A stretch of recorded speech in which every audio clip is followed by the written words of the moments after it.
On va rester également dans pratiquement le même domaine avec cette fois le professeur El-Mansouri Nabchi qui représente la SAFO, donc la Société algérienne de pharmacie hospitalière et oncologique. Je vous en prie. Et juste après, Madame, Monsieur, nous allons enchaîner avec le débat et nos deux représentants. Bonjour à tous. Je remercie tout le comité d'organisation de la CIFAL. Je vous remercie d'avoir mis le pharmacien hospitalier au niveau de ces journées de ce 11e salon. Et je me réjouis de vous donner notre expérience au niveau de l'hôpital. Alors la communication d'aujourd'hui, c'est le circuit des opioïdes majeurs et des psychotropes, actualité réglementaire. Alors nous savons tous, en tant que pharmaciens, qu'on soit hospitalier ou universitaire ou au niveau de l'hôpital, nous avons tous peur de ces produits-là. Pourquoi peur? On a peur de l'accoutumance, de la législation. Nous savons tous que les psychotropes existent au niveau des officines. Par contre, les morphiniques, d'après notre État, il s'est avéré que nous avons 3 officines qui ont ces stupéfiants. Et pourquoi les pharmaciens, paraît-il, n'ont pas ces stupéfiants? Parce qu'ils ne sont pas du tout remboursés. Alors nous avons tous peur de ces psychotropes et de ces stupéfiants. Ce sont un sujet d'actualité. Nombreuses affaires détournement des ordonnances, comme on a vu. D'ailleurs, récemment, ça a été écrit sur la télé au niveau de Nahal, comme quoi un médecin faisait des ordonnances de complaisance. Contraintes liées au niveau, le pharmacien a peur d'avoir ces produits-là, que ce soit morphiniques ou psychotropes. On a aussi, pourquoi nous avons peur de ces produits-là? Parce que nous avons un manque de textes, de lois, et qui explicitent et qui régissent la prescription. C'est depuis 2013 que nous avons au moins un recueil arrêté qui est vu par tout le monde, surtout concernant la délivrance et la prescription des psychotropes. Alors la délivrance des psychotropes, nous pharmaciens et en particulier les officines, ils ont un réel problème et plus particulièrement au niveau, surtout quand le pharmacien, on lui demande de faire une garde. Donc il préfère ne pas avoir du tout de psychotropes au niveau de son officine. Alors aussi on a un problème, c'est qu'on n'arrive pas à parler ou à discuter avec les cliniciens. Donc il est très difficile pour nous de régler un problème d'ordonnance. Et bien sûr, nous sommes face aux patients et lorsqu'on refuse un médicament à un patient, que ce soit le pharmacien de l'hôpital ou le pharmacien d'officine, on est presque agressé. Alors il ne faut pas oublier que le pharmacien, c'est un partenaire de santé. Qu'on le veuille ou qu'on ne le veuille pas, nous sommes dans l'obligation de détenir ces stupéfiants et ces psychotropes. Pourquoi?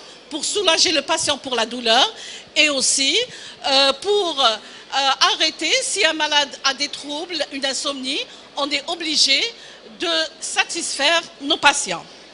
Et bien sûr, le pharmacien, comme on a vu, puisque dans un hôpital, dans notre expérience, nous faisons de la dispensation ambulatoire, le patient fait très confiance aux pharmaciens qu'aux cliniciens. Alors nos missions, comme on les connaît tous, que ce soit au niveau de l'hôpital ou au niveau de l'officine.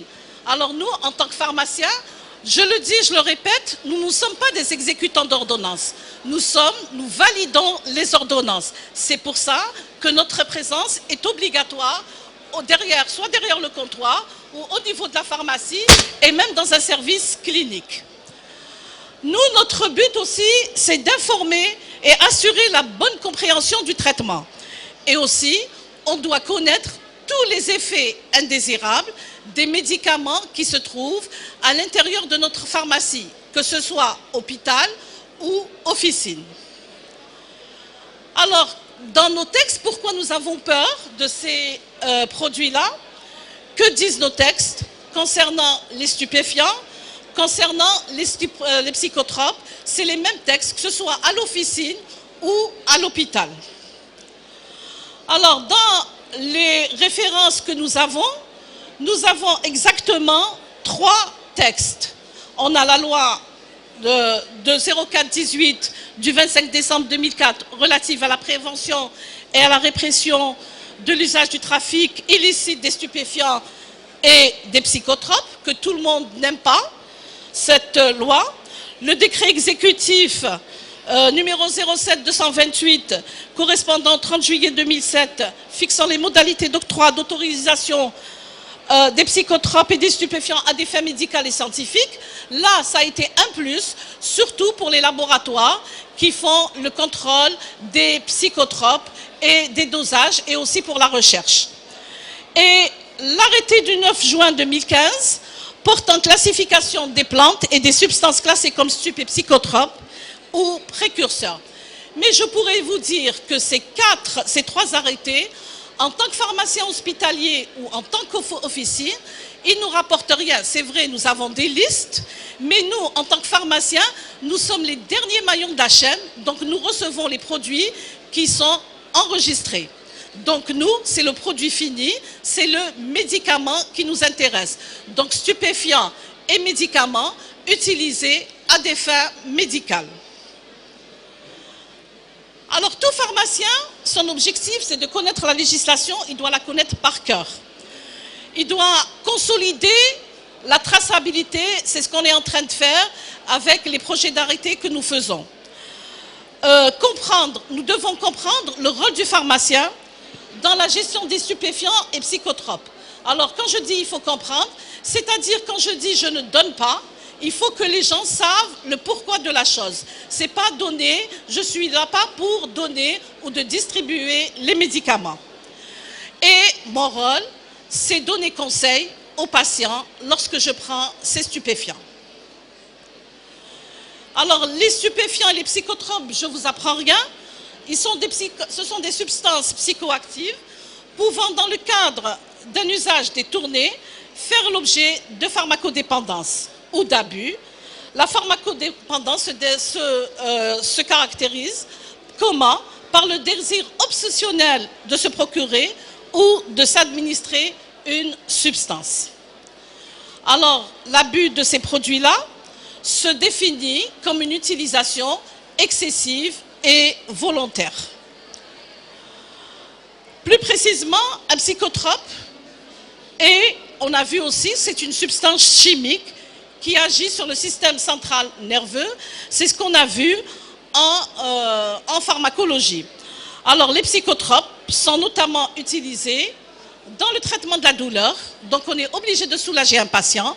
Il est utilisé à des fins médicales pour endormir un patient. Et aussi, lorsque je ne peux pas dormir, donc j'utilise un médicament. Et bien sûr, quand je suis angoissée, je suis aussi utilisé un médicament. Donc là, j'ai toujours recours à des médicaments. Alors, pour ce qui est au niveau international, les psychotropes et les stupéfiants se trouvent sur des listes qui sont créées par des conventions qui sont établies dans le cadre des Nations Unies. Donc nous, avec quoi on travaille? On travaille avec les conventions internationales, on a travaillé avec la 71, la 88 et 90. Le ministère de la Santé, à ce jour, à cette date, travaille en étroite collaboration, et ceci par le biais des affaires étrangères. Alors, en Algérie, la réglementation actuelle reprend cette classification, bien sûr, et précise par ailleurs les substances nécessitant une surveillance particulière. L'arrêté de juillet 2015, la classification des plantes et des substances classées comme stupéfiants et psychotropes ou précurseurs, nous avons ces 4 listes, mais si nous donnons ces 4 listes au niveau pour les pharmaciens, ils vont nous dire qu'est-ce que je vais faire avec.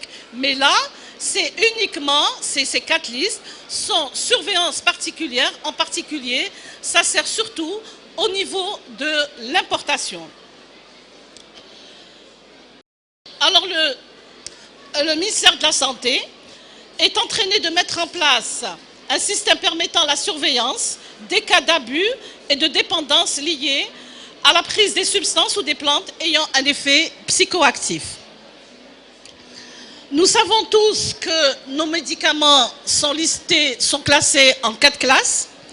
La liste 1, produits toxiques, dans lequel nous avons nos psychotropes, et c'est une liste qui peut être uniquement, ce sont des listes de médicaments qui sont prescrits uniquement sur ordonnance. Nous avons la liste 2, ce sont des produits dangereux mais non toxiques, et dans les boîtes de médicaments, nous avons un filet vert et aussi prescrit uniquement sur ordonnance. Par contre, celui que nous recevons à l'hôpital pour les stupéfiants, donc ici, la prescription sur les boîtes de médicaments. Alors, sur les boîtes de médicaments, c'est noté stupéfiant, prescription 28 jours. Et bien sûr, respecter les doses prescrites. Et bien sûr, là, normalement, il fallait demander à ce laboratoire, comme en France, ils écrivent uniquement ordonnance sécurisée, il fallait écrire uniquement ordonnance extraite d'un carnet à souche. Alors, comment nous, à l'hôpital, nous faisons des distributions ambulatoires de ces stupéfiants? Nous avons un ordonnancier et nous allons voir comment a évolué le texte de 2013. Alors, c'était vers les années 90, quand la prescription était énorme au niveau des hôpitaux, tous les spécialistes de la santé ont voulu mettre les morphines au niveau des officines. Ça n'a pas été facile, mais le nombre de malades augmentait. Les hôpitaux ne pouvaient plus prendre en charge ces patients. Il fallait mettre ça au niveau des officines. La prise en charge de la douleur, c'était un grand débat. C'était même pris par un conseil interministériel.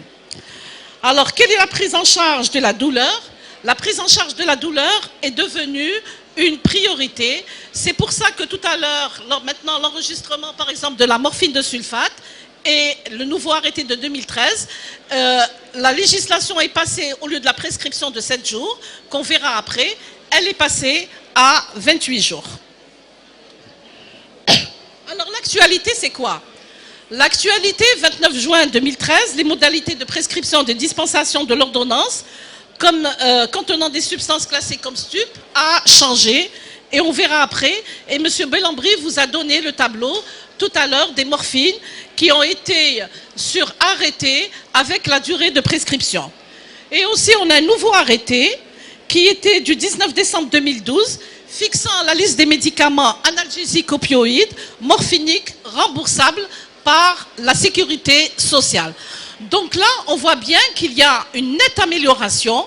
Non seulement la prescription de 7 jours est passée à 28 jours pour certains produits, et aussi la législation du remboursement de ces produits morphiniques. Alors la démarche a été pluridisciplinaire. On ne pouvait mettre en place cette situation que si le pharmacien, certains pharmaciens ont été acteurs principaux selon les missions réglementaires. Alors si on vous donne l'histoire de l'alcaloïde de l'opium, il ne date pas d'aujourd'hui, il date de 3000 ans avant Jésus-Christ.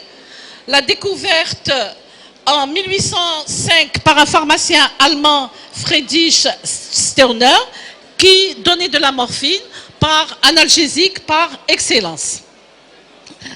Les blessures de guerre étaient à l'origine des toxicomanies. L'analgésie, bien sûr, a un prix à payer. Et nous aussi, même quand on était dans les décennoirs, dans les années 90, nous avons vécu ça, surtout avec un produit qui est le Temgesic. La morphine, donc, d'un côté, quitte le domaine médical et va être utilisée pour autre chose. C'est pour ça qu'il y a eu prise de conscience.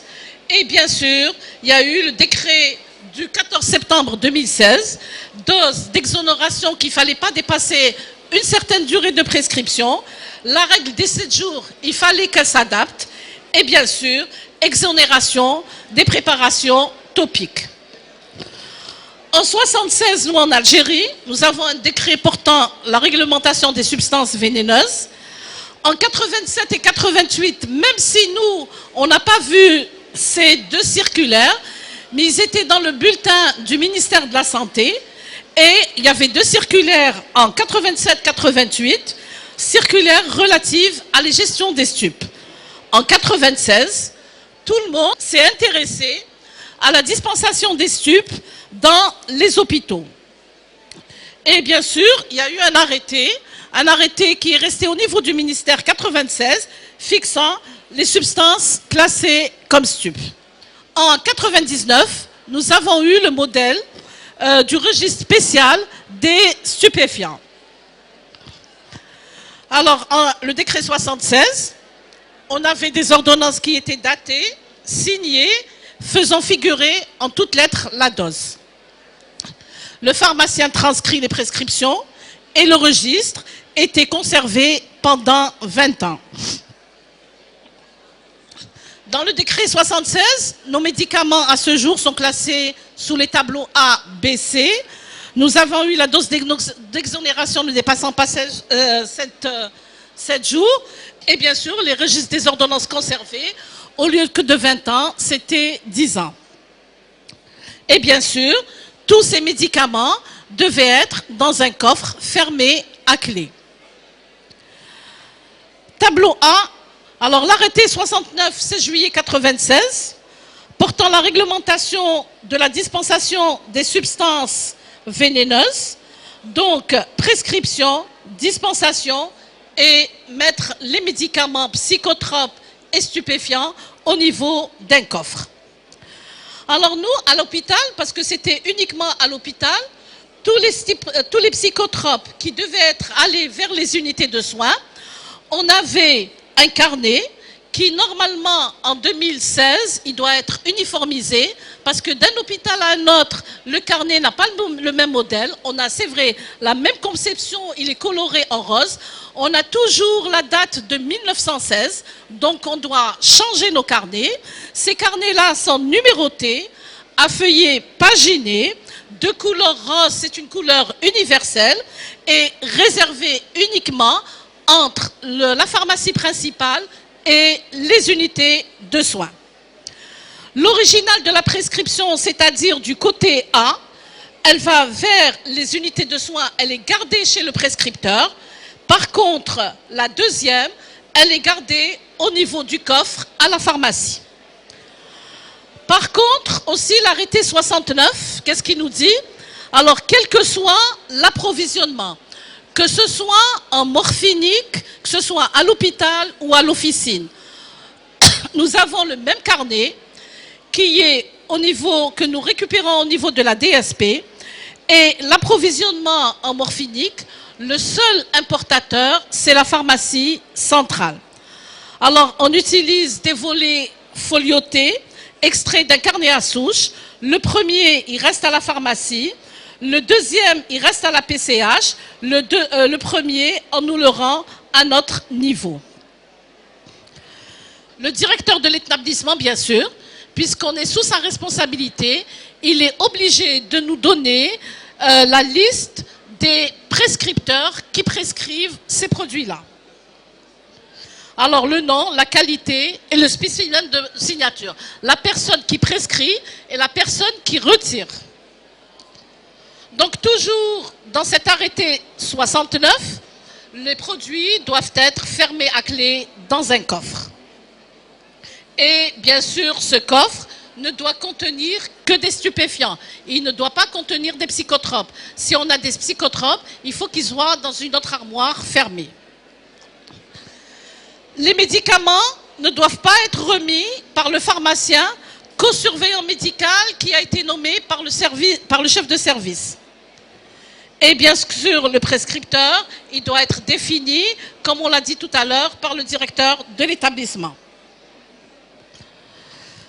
Alors, le registre fixant la comptabilité des stupes, il est coté paraphé par la PC ou le commissaire de police territoriale. Alors, le numéro d'ordre, la date, la quantité, la désignation du produit, nom et adresse du fournisseur. Alors, l'état des lieux. Maintenant, au niveau de l'officine, je n'ai pas pu mettre ici l'ordonnance extraite du carnet à souche, normalement que vous devez avoir. Vous pouvez faire, si vous avez de l'informatique, donc c'est informatisé aussi. Et bien sûr, on arrête la règle des 7 jours, qui est devenue 28 jours. Alors, l'actualité de l'arrêté 2013, vous avez la prescription et les modalités de dispensation. Mais le prescripteur, la nouveauté, il doit être inscrit à la section de l'ordre des médecins. S'il n'est pas inscrit à l'ordre de la section des médecins, ce n'est pas la peine de délivrer cette ordonnance. La nouveauté aussi, c'est qu'au niveau de l'ordonnance, le pharmacien appose son cachet avec le numéro d'ordre. Donc, s'il n'est pas inscrit à l'ordre, il ne pourra pas détenir des stupéfiants. Le prescripteur, donc là, je vous dis dès maintenant qu'en Algérie, les prescripteurs ne sont pas limités, que ce soit le généraliste jusqu'au spécialiste, tout le monde peut prescrire les stupéfiants, parce que les stupéfiants, mon expérience au CPMC par exemple, s'il y a un malade qui se trouve à Tamarasset, je ne suis pas obligée de lui chercher un spécialiste en onco ou en réanimation pour lui prescrire ces médicaments, ces morphiniques. L'ordonnance, c'est une ordonnance extraite d'un carnet à souche qu'on va vous montrer et une rédaction en toutes lettres. Alors, le modèle de l'ordonnance extraite à carnet à souche, elle est de 2 dimensions. Une, elle reste chez le prescripteur et la deuxième, elle va vers le pharmacien. Alors ici, il faut faire, c'est un modèle. Alors les ordonnanciers, normalement, les prescripteurs sont délivrés au niveau de la DSP. Alors les modalités, moi ce qui me concerne, c'est les modalités de dispensation. Alors, comme vous a dit M. Bellambry, vous allez voir l'arrêté de 2013. Moi, ce qui me concerne, ce qui nous concerne tous, c'est les modalités de dispensation qui vont de l'article numéro 5 jusqu'à l'article numéro 8. Comment délivrer une ordonnance.